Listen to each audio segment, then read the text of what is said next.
Brilliance Audio. Nobody Needs to Know by Pidgeon Pagonis, performed by the author. For most of his life, my father struggled with stability. At just 11 years old, he lost the most important thing in his life to stomach cancer, his father. His mother, my yaya, told me that she felt like she lost control of him by the time he was in his teens. After just barely managing to graduate high school, a miracle, it is said, he spent most of his time with cars. Like his father, he was a self-taught mechanic. Unlike his father, though, he was also a part-time hustler. He and his friends sometimes made money by stripping car parts for profit. When he wasn't stripping cars, he spent his weekend nights drag racing them in dark alleys.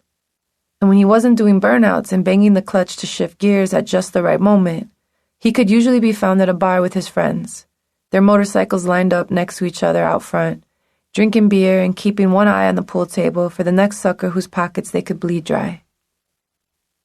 My father was wild with a good heart, just a bit misdirected. Tall and sun-kissed like an olive in the Mediterranean sun.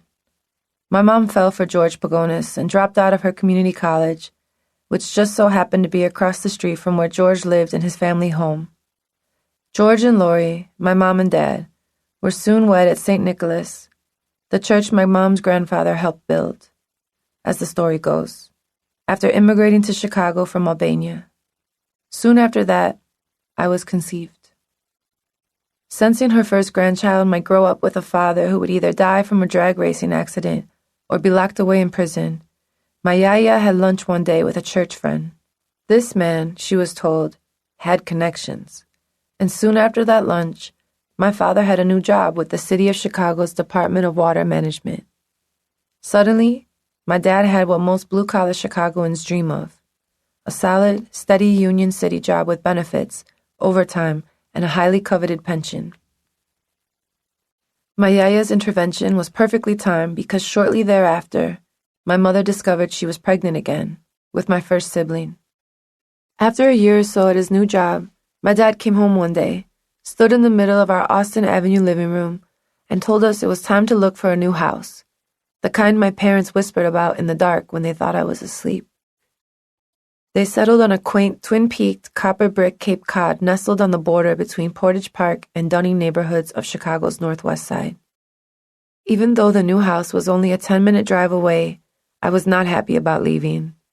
Our home, while not much to look at, had everything I thought we needed. Not only was it just 2 doors down from a yellow brick 3-flat where a bunch of my aunts, uncles, cousins, and grandparents lived, but it also had a pool.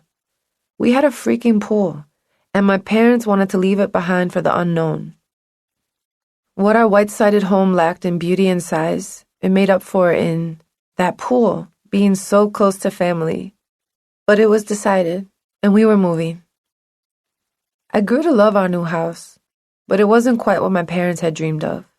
Not at first, anyway. Cute and charming on the outside, our Mulligan Street home was a completely different story on the inside. The bathroom's pink tile was cracked, and the living room had chalky white walls that left residue on my little hands. Dark wood engulfed the other rooms, the paneling, the cabinets, the floors. Peeling yellow-striped wallpaper exposed an underlayer of black paper, remnants of all the families who had lived there before us. There was a crayon yellow countertop and a stainless steel sink beside a tangle of old wires where a stove should have been. And by the floorboards, a rat hole the size of a fist. In short, our dream house was but ugly. I swear to God, George, if a rat jumps out of there, I'll kill you, my mother said, standing in the kitchen staring at the hole, her voluminous hair pulled back.